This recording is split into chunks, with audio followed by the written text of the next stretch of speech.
is Georgann Carrubba. I'm a registered nurse from Batavia. I've been a nurse for 31 years, in the medical field for 31 years.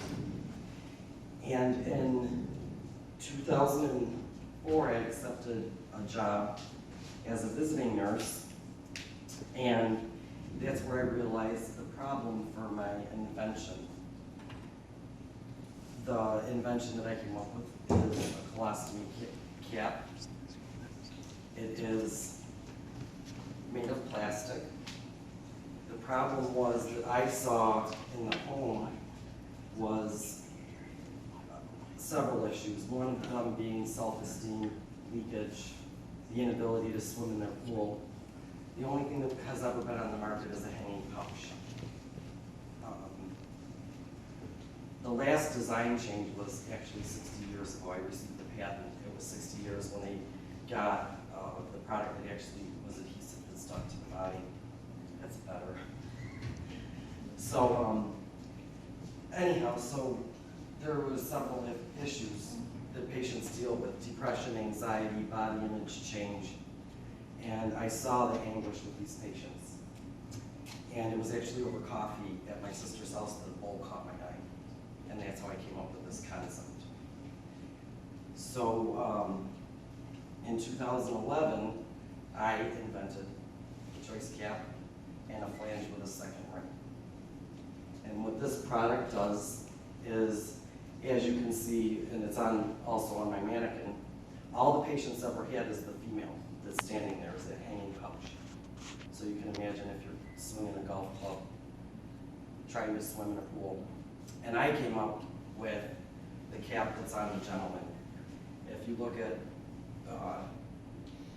the cap itself, we changed the design about 2 weeks ago. It's going to be oval in shape. It's 3 inches by 3 inches. It is going to curve towards the body to form like the shape of the abdomen. And in the patent is also included a fabric cap cover, different styles, as you can see right here. There'll be all different ones that can be worn to conceal it. The pouch is a standard thing that they always have had, but it can also be used with my product. They can use the pouch alone, the pouch tucked inside the cap for double protection, or just the cap alone. And the locking system, which is on number 3, that was we filed an additional patent February of this year. And it's a locking system. It's a very slight turn. Yes, I'm going to show you. All it is that much of a turn, and it comes right off. It's just a slight little track that locks in place.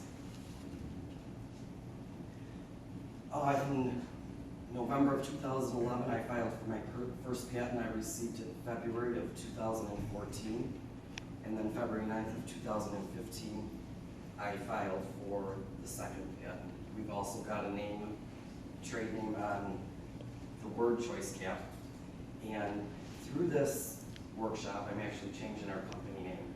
My company name, I'm incorporated, that was done in December of 2011, was after my partner and myself. It was 10 Car Incorporated. Through this workshop, we realized the name was too confusing, so we're now changing the name, the logo, the whole 9 yards, we're getting a whole new look. And we are considering also as well, I went too fast, but sometime in this year, before February of 2016, we will be filing maybe 10 international patents. So the technology to market, what this is going to include is urine and feces.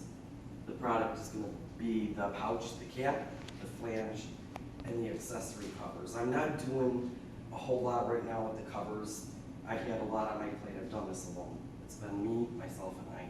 My partner's 85 years old. He's an attorney.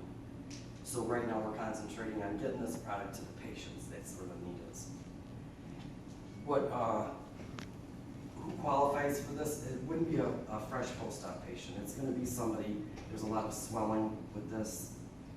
What it is they bring the intestine right to the abdominal wall, and they sew that, and there's a stoma there. And then the flange goes over top of it, it sticks to the body, the stoma sticks out, the bag hangs, and stool goes in there, or your Right now, this will be, at any time it will be for stable patients, but the design I have right now is going to be for like people 18 to 35 who are active. We are going to expand that line to pediatrics, possibly geriatrics, and the urology one is going to come out a little bit later. It's the one that would be for the urine. The one for the stool is coming out, will be our first product that comes out. So what's the value? I don't like this slide because I just like talking and I don't like reading. But the bottom line is this. It's to improve the quality of life for these people. Our motto, which is not on here, is everyone should have a choice. These patients have never had a choice. They've had a choice of which flange they want to purchase, but they've always had a hanging pouch. What does that do for all of us, nurses, doctors, healthcare costs, insurance costs, because we deal with anxiety, depression, body image changes, skin irritation from the pouches. So hopefully with this, we can, across the board, improve on all of those aspects.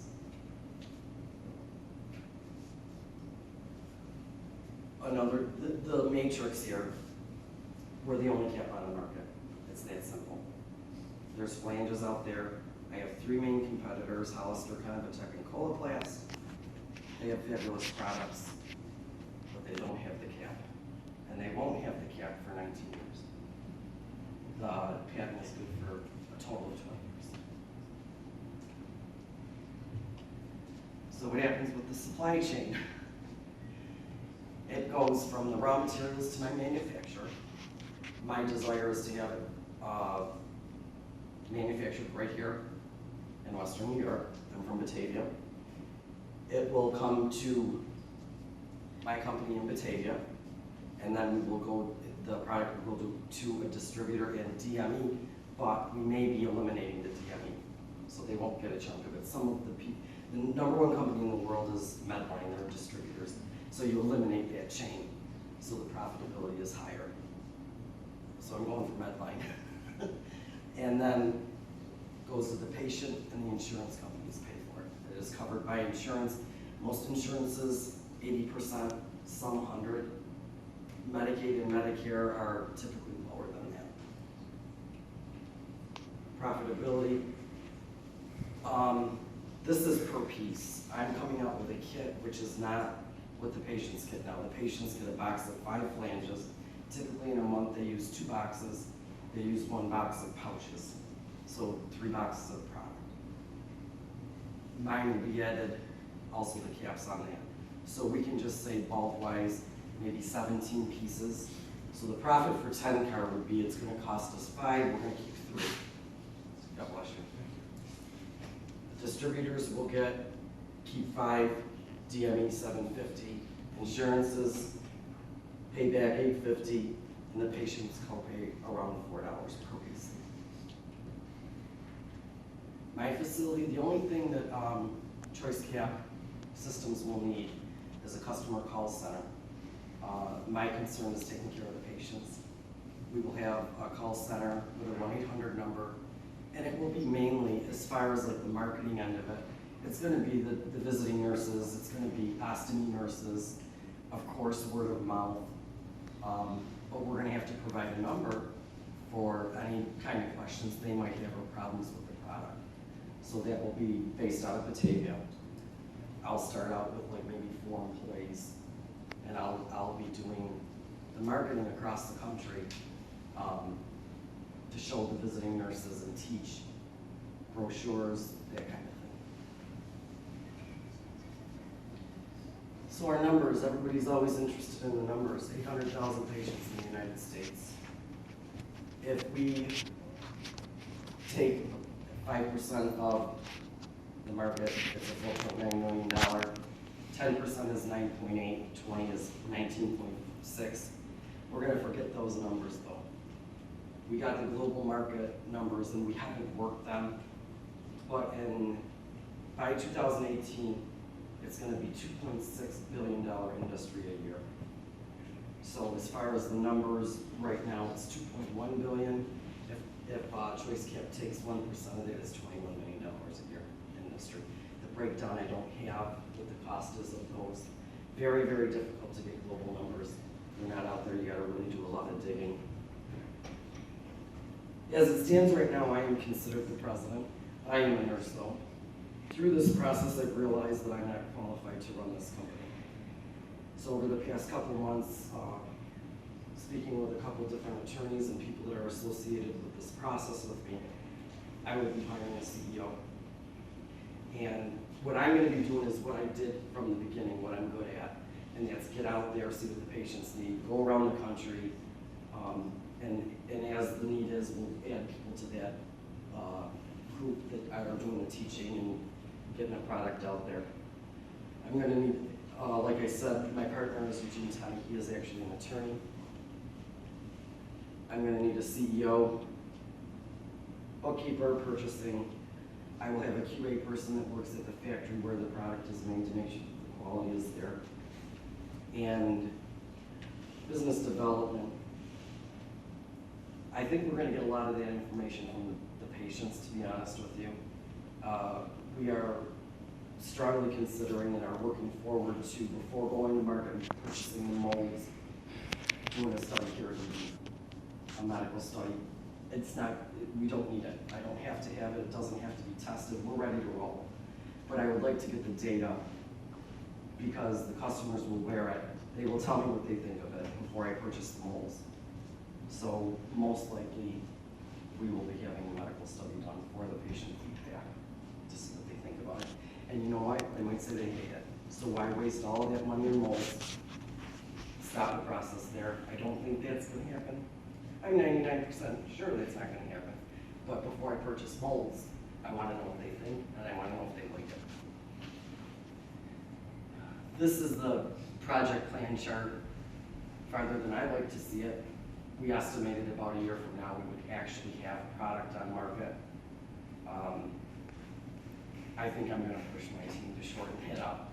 I've been working on this since 2011. If I can get the funding, that's where I'm at right now, as far as the process. It takes money to do this, we all know that. I will start the medical study and move fast and furious. I'm hoping it's not a year. And it's not about money. It's about getting this to the patients. I read a blog, oh, and we have infringement as well. There was a blog under infringement we had. In my patent is the cap covers and Victoria's Secrets. Shame on them.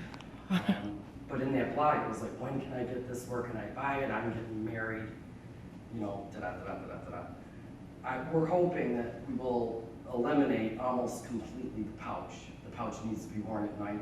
And ideally, I would like to see this worn on the outside of clothing so a person can wear tight jeans again.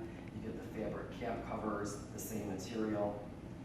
I tried to get it a wedding dress into a show, and it was too late. I was going to do it. And that's ideally what I would like to see.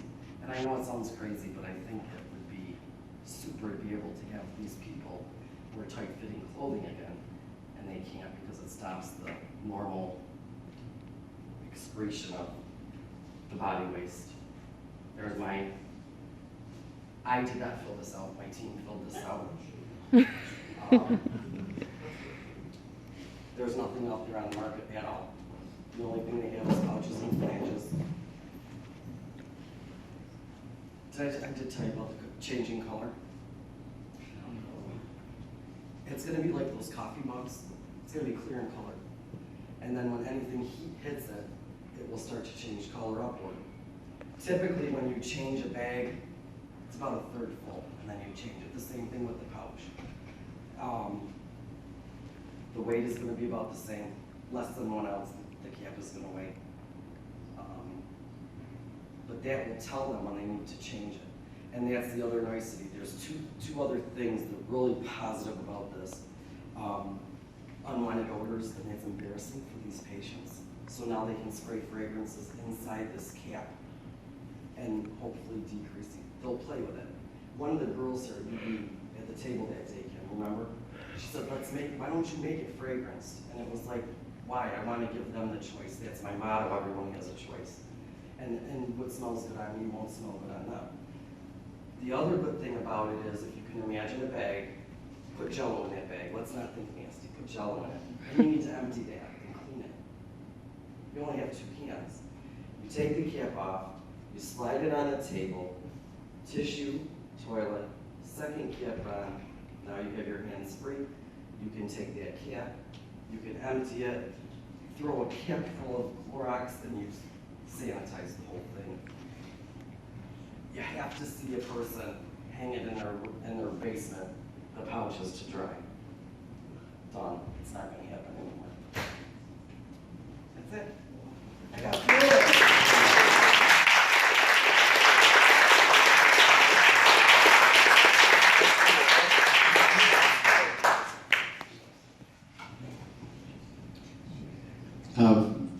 Looks like a great product. Thank you for sharing that. So I assume if you're going to do a medical study, you're going to have these made. Obviously, this was made just as a sample, so you're just doing a limited run. That's it. The gentleman with the cement, that's the printer. That's a CAD printer, Oh, a okay. graphic printer that made those. So these are not working parts. They're a little more brittle, Mm-hmm. heavier, obviously not clear. So I will have to have working parts made. So that you can do your study. So how many people do you think you need to have in the study? And I assume that you would file for a 510K? Yes, in the study, 20, we were figuring 20 people. That's a 20 to 30 is a typical study per UP. About a month long. One thing I would love you to explain a term I never heard before, a stoma. So what's a stoma? It's the intestine. It's actually the intestine. They bring it to the abdominal wall, like rectal cancer. If you have rectal cancer, this is, you have to have it on a story. They bring it to there was a picture up there too. They bring the intestine, they cut it off inside. That part from down is gone. They bring the intestines to the abdominal wall, sew it, and that part that's there is a stoma. And the flange attaches to the skin with adhesive. And the stoma protrudes through the flange. Thank you. Yes. Georgann, that's, I mean, the passion, you could see, this isn't just a business for you, you want to help people. I think it's got great from a business, it's got great attributes, improves care, lowers costs, insurance companies are adopting it. The recurring revenue portion of, if I heard right, it's disposable, and it's 12 times a year, or The box. it's sold per year. Correct, and I can explain it. These here are changed every 3 to 5 days. And the box would be, we're saying 10 now, because they want comparable to what patients are getting now. So they get 10 of those, 2 caps a month, and 4 pouches. And I'm getting away from the 4 pouches, but them are changed. In some patients, what we're gonna do too, Joe, is we're gonna also do, and I was not gonna do this before this workshop. We're gonna also make these available in boxes of 5 separately for those patients who have like maybe only 2 days that it'll stay stuck on. But I will also tell you I have another patent pertaining to that I have not filed yet as far as that staying on the body. So I'm gonna corner the market with that because that's And the these are all second biggest patents, struggle. you have provisional patents or utility? No, I have the patent. You have- Yeah, I have the patent in 2014. Yeah, I look at the big piece that and I think that study is gonna do even more it doesn't really matter what, I guess, you could think, but it's always going out to the customers to show. And I think you're also going about the right way of, you're looking to show how it's used. You have the years of experience. It's a very, very interesting. I started customer discovery last month, and 2 weeks ago, I had a girl preoperatively come to my presentation. I called her 2 nights ago. She was crying. Everything you said happened. I went to book the bag, and I had stool everywhere. I've changed the product, and it was exactly what I had told them. This is a vented, the vent's not in there, but the hole is vented. It's waterproof and airtight. And so that vent will allow airs to go out, gases to go out, but nothing will come back in. But we'll get that with durability testing. That's testing, but, I mean, she was the poster child for everything I had said that day, and, it was like, it just hang on, I should stop, just hang on, because it's come, we're close. And the mold, you said $150,000. Really, is that the only cost is that one CapEx item of just Isn't that $150,000? amazing? Well, and then, you know, then the inventory, you know what I mean, we gotta buy some product. Right. So, yeah, isn't it, it's kind of crazy that it's not $1 million, you know, but the FDA, I don't have the FDA, you know, I just register it, it doesn't have to have, it does not have to. It's not a medical It's a class 1 device. You just answered a big question I had, obviously, I thought through that. First, just want to reiterate everything I said. Obviously, you're extremely passionate about this, you're doing it for the right reasons. You know that you have to deal with the business stuff, but it sounds like you're pretty self-aware about saying, I'm not going to lead the company as well, and maybe the workshop helped that, but it sounds like you've gone through this process and gotten something out of it, so that's great, because that's the whole part of it, that's the reason for doing this. Go ahead, sorry. The reason for doing this is to get this to the patient, to know my limitations, and if I want to be successful and be smart about it, I have to put the right people in the right places to make it happen. I'm in the right place. By being out there and doing that part of it, that's where I belong. And I know, I've told them, I don't know the numbers, I know the numbers. I'm learning the numbers real quick, but like running that business, and I'm seeing struggles there with me. I don't know if it's my lack of knowledge or being a woman, but I'm seeing a lot of struggles like with manufacturers and whatnot. So I have to find the right person that's going to be as close to passionate as I am to get it out there. They've waited 60 years. That's a lot of stuff. So one thought would be, you have on there business development. Just from these 10 minutes, you should be the business development person, because you're going to tell the story better than anybody else. I don't know if that's possible, but keep that in mind, because My coach said that earlier. you're obviously supremely qualified, and it's all about the story, so that's good. Thank you. I had a question on the cost of manufacturing, and would there be any market for making this customized, right? So you had mentioned 3D printing to do this like prototype. Is there a benefit to the patient for customized based on body size and body type and things like that? Or would that just add a whole other degree of complexity that's not worth it at this stage? I don't know if there'll ever be value for that. I think it's so close, people's body shape, because, you know, a student at GCC when I presented it, and it was kind of a good idea, different shapes. Make the caps different shapes, like a heart shape, a diamond shape, maybe down the road. But I think right now my concentration, I have to stay focused on getting this out there and then let my team grow it together.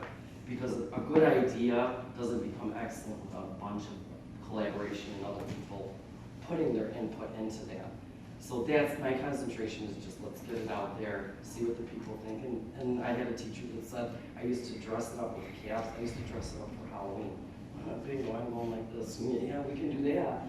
You know, so just making more, like the accessories I think are gonna be bigger than I thought. The biggest challenge, which is what you want us to point out about ourselves, and I'm gonna tell you what I think it is, for choice cap system, and that is customer loyalty.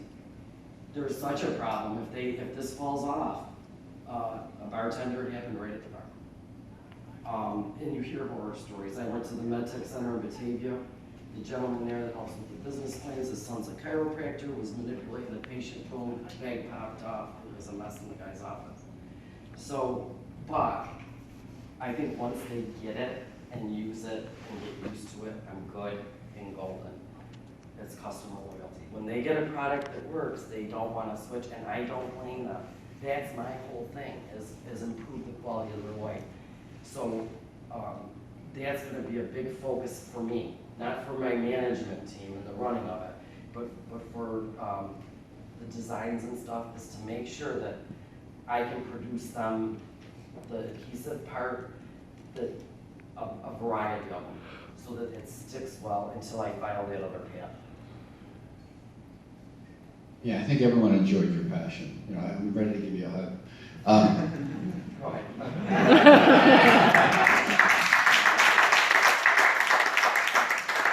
I got a card if you ever need it. Sure.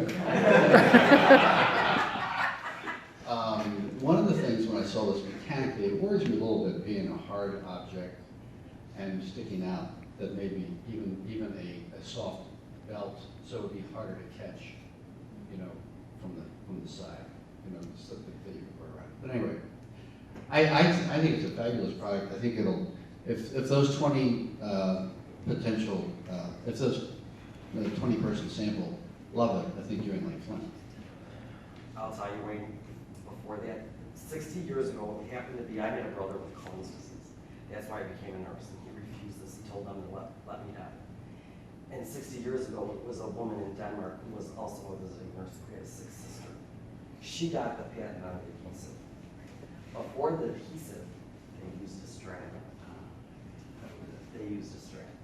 And you can't have any gap between the flange and the body because you get skin irritation. If you can imagine having it on and you've got a rash, you can't have that. Lot of skin irritations and problems if any of that stool touches the skin. So it's gotta stick well. And I don't mean to be disrespectful towards you, but I don't think you don't need that. Yeah, I didn't mean to attach it. I meant just to protect it from getting hit from the side because it sticks out. We talked about materials. Was it us that talked about a little soft? You know best. I mean, you're in the business. I'm just. But it's like that. There's an example of making it better. Here I am, an idea comes out, you can make it better. So I'm receptive to that. But we have talked about a softer plastic. But this is harder than I think the normal would be as well. We could go thinner too, which would not, if it got hit, then it's not so firm to hold it together. Great job. Thank you. It's going to be a very successful product. Thank you. Okay, one question from the audience. We covered things well. Again, your team did a great job on the process overall. A couple of specific comments I guess I would make about two of your slides, value propositions and competition. For the value propositions, I understand your desire for simplicity and your sort of core value proposition, which makes complete sense. But as you think about your rollout to the initial market and how the expansion of the product distribution might happen, looking at the specific value propositions for the various constituents you have up there is something I would suggest you revisit over time as you swim back and forth across those lanes over the next, what is it now, a 10-month timeline? No, I'm thinking 9, but you know, Mike, that's why I'm hiring the CEO guy, because I'm not gonna do what he is. And then the other thing, similar sort of thing about the competition, I think you spent about 5 seconds on that slide. And we understand your patent protection, we understand that nobody's done anything new in this market for 50 years, but still, the competition, you're gonna have to pay attention to. So I'd like to see a little more on that slide as well, but great job, thank you. I would agree.